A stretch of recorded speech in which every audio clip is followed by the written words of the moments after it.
HCU భూముల మీద ఇంత రాగ్దాంతం ఎందుకు చేస్తుండ్రు? ఇది ఒక్క హెచ్సియు భూములతో ఆగదు. నేను ఎందుకు ఇంత ఇప్పటికి 2 లైవ్స్ మాట్లాడినా, ఇది థర్డ్ మాట్లాడుతున్నా. ఇది హెచ్సియు భూముల గురించి కాదు. ఇది ఇక్కడితో ఆగదిగా. ఇప్పుడు మనము మొన్న అక్కడెక్కడ ఇక ఏ ప్రాజెక్ట్ చేయాలన్నా మనకు భూమి కావాలి. మరి ఎక్కడి నుంచి ఏం చేద్దాం చెప్పండి? అభివృద్ధి వద్దా? What is the alternative? మనం ఎట్లా అంటే ఒకరు కట్టిన ట్యాక్స్, కేసీఆర్ గారి లెక్క ఒకరు కట్టిన ట్యాక్స్ డబ్బులు తీసుకుపోయి కొద్ది మంది పేదలకు పంచిపెట్టి మిగిలిందంతా దోసుకోమని చెప్తున్నారా? లేదు మోడీ లాగా మొత్తం ప్రజలు కట్టిన ట్యాక్స్ డబ్బులన్నీ వాళ్ళు గుజరాతీ వ్యాపారస్తులు, గుజరాతీ నాయకులు, లేకపోతే బ్రాహ్మణులు, బీజేపీ ఆర్ఎస్ఎస్ బ్రాహ్మణులు తిందామంటారా?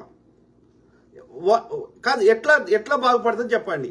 మరి నా భారతదేశం, ఇదే కేటీఆర్ అంటాడు భారతదేశం చైనా లాగా అభివృద్ధి కాలేదంటాడు. సింగపూర్ గిట్లా ఈజీగా అభివృద్ధి చెందింది కాలేదంటాడు. అమెరికా లెక్క ఇంకో దేశం లెక్క కాలేదంటారు. వీళ్ళే ఎక్కిరిస్తారు, మళ్ళీ వీళ్ళే తిడతారు. కాంగ్రెస్ హయాంలో మనం బ్రిటిష్ వాడు పోయేటప్పుడు ఎట్లుండే, వీళ్ళ చేయిలో పెట్టినప్పుడు ఏడు స్థాయికి వచ్చిందో అందరం మనకు అది ఓపెన్ సీక్రెట్. అవి నియంతృత్వ దేశాలు, మనది ప్రజాస్వామిక దేశం. ప్రజాస్వామిక దేశంలో అందరిని ఒప్పించి మెప్పించి చేసేటప్పుడు కొంచెం స్లోగా నడుస్తుంది బండి. కానీ 2014 నుంచి తిరోగమనం ఉంది, బ్యాక్వర్డ్స్ పోతుంది. ఉన్న కంపెనీలన్నీ ప్రైవేట్ చేయిలో పెడుతున్నారు. 90% జనాల్ని పేదవాళ్ళని చేస్తున్నారు. రైట్? మీరు చెప్పండి, కేసీఆర్ హయాంలో ఎన్ని కొత్త సంస్థలు వచ్చినాయి? మరి ఇదే కేసీఆర్ గారు ఫార్మాసిటీ పెడదామని చెప్పి రైతుల దగ్గర భూమి గుంజుకోలేదా? ఇదే మల్లన్న సాగర్ కడదామని అక్కడ గ్రామాలు ఖాళీ చేయించలేదా?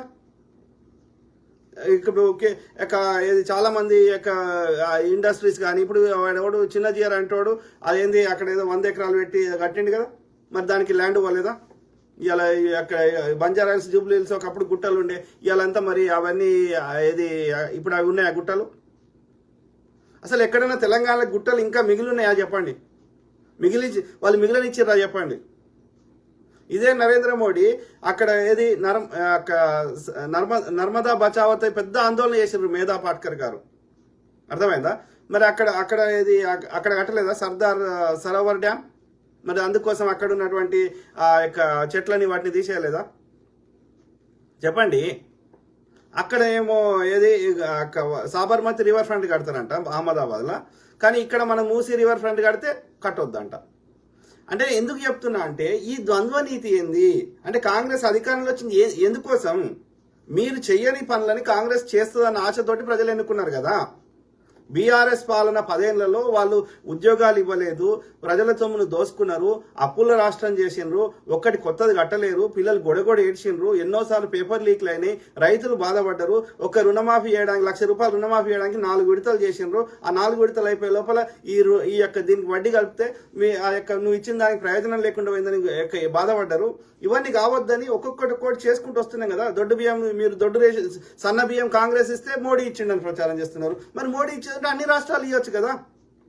అంటే ఎక్కడన్నా ఎంతసేపు మీరు చెయ్యరు, చేసేవారికి అడ్డుపుల్లలు వేస్తారు. అంటే ప్రజలు బాగుపడద్దు. ఇక ఉన్న దేశ సంపద, రాష్ట్ర సంపద 5% మంది జైలునే ఉండాలి, వేల సంవత్సరాల నుంచి. ఇప్పుడు కూడా అట్లనే ఉండాలి, అందరూ సమానం కావద్దు. అరే ఇప్పుడు ఎట్లా సంపద వస్తుంది రా అయ్యా? ఇవాళ సాఫ్ట్వేర్ ఇంజనీర్లు మన దొల్లు విదేశాలకు పోతే కానీ, లేకపోతే మన దగ్గరనే సాఫ్ట్వేర్లు వచ్చినాక నలుగురు దగ్గర పైసలు ఆడుతున్నాయి కదా, అభివృద్ధి చేస్తున్నాయి కదా, అందరి దగ్గర పైసలు ఆడతాయి. ఎక్కువ మనీ ఒక్కరికి డైరెక్ట్ జాబ్ వస్తే 10 ఇండైరెక్ట్ జాబ్లు వస్తాయి కదా, మనీ డిస్ట్రిబ్యూట్ అవుతుంది కదా. 1 ఇంచు భూమి అయినా రేవంత్ రెడ్డి వాళ్ళ అన్నకో, తమ్మునికో, చుట్టంకో వాళ్ళకెళ్ళి ఇంచు భూమి ఇచ్చినా మనం కేసులు వేద్దాం, కొట్లాడదాం. కానీ అభివృద్ధిని అడ్డుకుంటా అంటే తెలంగాణకు ద్రోహం చేస్తున్నారు. చెట్లు కావాలంటే పెడదాం బాట్రా అయ్యా. రేవంత్ రెడ్డి నీకు సిగ్గుశరం లేదు? అరే గ్రీన్ రెవల్యూషన్ కింద ఒకటి స్టార్ట్ చేయ, ఒక డిఫరెంట్ ప్రాజెక్టు.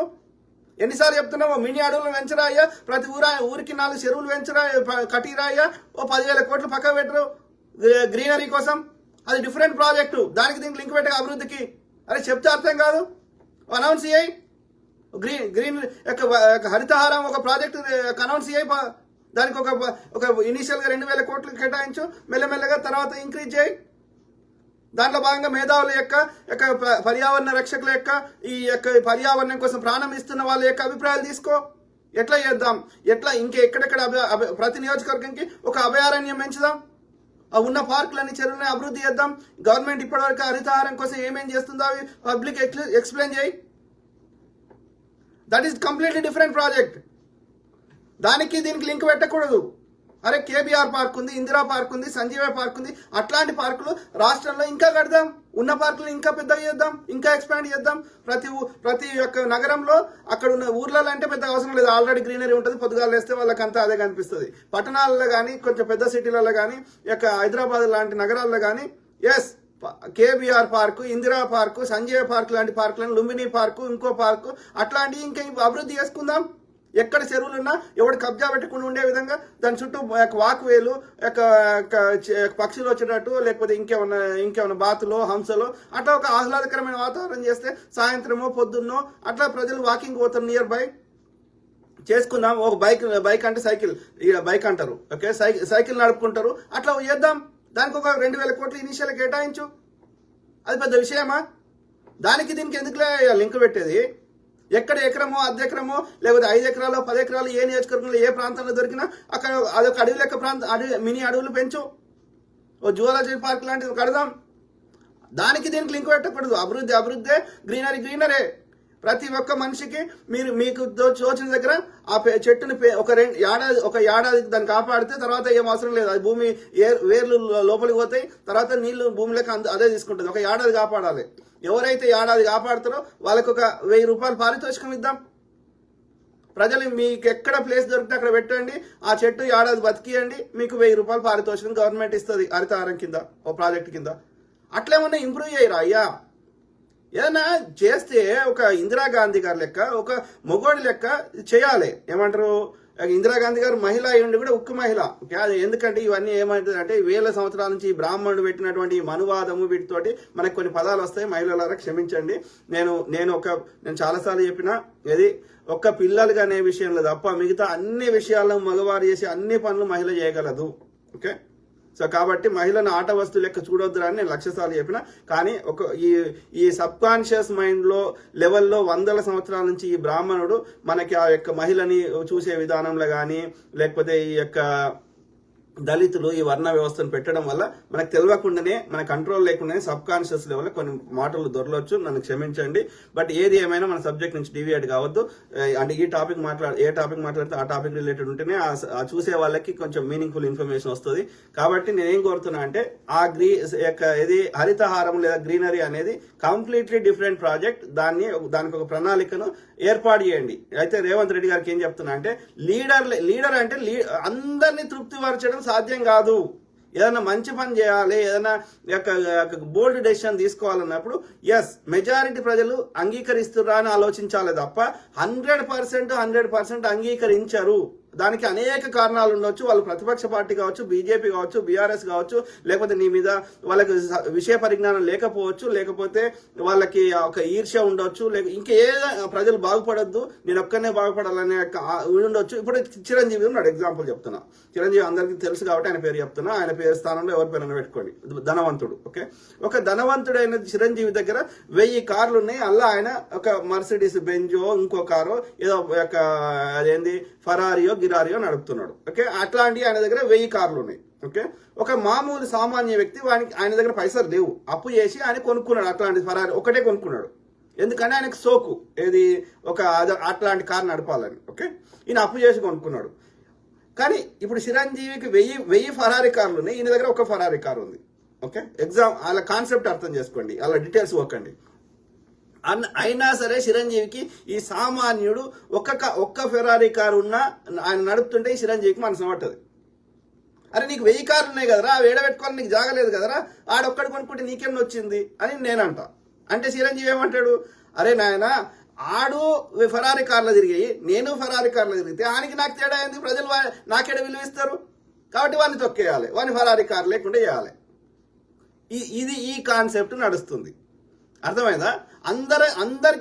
అందరికి ఇల్లులు ఉండొచ్చు, అందరికి మంచి కార్లు ఉండొచ్చు. అంటే మరి నా గొప్పతనం ఏముంది అలా అందరి దగ్గర ఉంటే అన్న భావన కొద్ది మందికి ఉంది. కాబట్టి నేను పైన ఉండాలంటే వీళ్ళందరినీ తొక్కాలి, వీళ్ళందరినీ దొడ్డు రేషన్ బియ్యం తినేటట్టు చేయాలి. అనేది ఈ దొడ్డు రేషన్ బియ్యం ఇస్తేనే మాకు ఓట్లు వేస్తారు కాబట్టి ఆ దొడ్డు రేషన్ తినే బియ్యం తినే స్థాయికే వాళ్ళని ఉంచుతా. అంతకంటే ఎక్కువ ఉండదు. వాళ్ళు సన్న బియ్యం తిని మేము సన్న బియ్యం తింటే వాళ్ళకి మాకు తేడా అయింది. ఇది ఈ ఆధిపత్య ధోరణి నడుస్తున్నది. ఇది ఎల్లకాలం ఇట్లనే నడవనియా? ఆలోచించండి, దయచేసి ఆలోచించండి. ఆ క్రమంలో నేనేమంటున్నా, రేవంత్ రెడ్డి గారు దయచేసి ఇవాళ తెలంగాణ కాంగ్రెస్ ప్రభుత్వంలో మిగతా వాళ్ళు ఉన్నారు, వాళ్ళు ఏది పని బాధ్యత మేధావులు ఉన్నారు, మంత్రులుగా పనిచేసిన వాళ్ళు ఉన్నారు, అపూర్వమైనటువంటి అమోఘమైనటువంటి రాజకీయ అనుభవం ఉంది. అది ఉత్తమ్ కుమార్ రెడ్డి గారు కావచ్చు, కోమటిరెడ్డి వెంకటరెడ్డి గారు కావచ్చు, బట్టి విక్రమార్క గారు కావచ్చు, శ్రీధర్ బాబు గారు కావచ్చు, పొన్నం ప్రభాకర్ గారు కావచ్చు, ఇట్లా అనేక, కొండా సురేఖమ్మ గారు కావచ్చు, సీతక్క గారు కావచ్చు, అనేక మంది కావచ్చు. కానీ వాళ్ళు ఏంది, ఒక బాధ్యత అప్పచెప్తే చేస్తారు అంతవరకే. కానీ మన ఆయన పేరు ఇంకా చాలా మంది ఉన్నారు. సో నేను కొందరు పేరు ఖమ్మం లీడర్స్ పేరుని మర్చిపోయినా, ఆయన శ్రీనివాసరెడ్డి గారు, ఇంకా ఆయన పేరు మర్చిపోతే ఖమ్మం. సో ఏది ఏమైనా మర్చిపోతే క్షమించండి. ఏది ఏమైనా మేధావులు, విషయ పరిజ్ఞానం ఉన్నవాళ్ళు ఏదైనా పని అప్పచెప్తే సమర్థవంతంగా నిర్వహించేటువంటి యోధులు కాంగ్రెస్ లో అపారంగా ఉన్నారు. బీజేపీ బీఆర్ఎస్ లో బానిసలు ఉన్నారు. బండి సంజయ్కి ఎలాంటి పరిజ్ఞానం లేదు. ఒక సబ్జెక్టు వేరే భాషలు కాదు, తెలుగులో కూడా మాట్లాడలేడు. నత్తి మాట్లాడినా సరే సబ్జెక్ట్ నాలెడ్జ్ లేదు. సేమ్ థింగ్, వాడేమో చెప్పులు మోసినాడు, వీడేమో ఏమంటారు బీజేపీ ఆఫీస్ లో చాయ్ కప్పులు అందించినాడు కిషన్ రెడ్డి. ఇద్దరికి zero knowledge on any subject.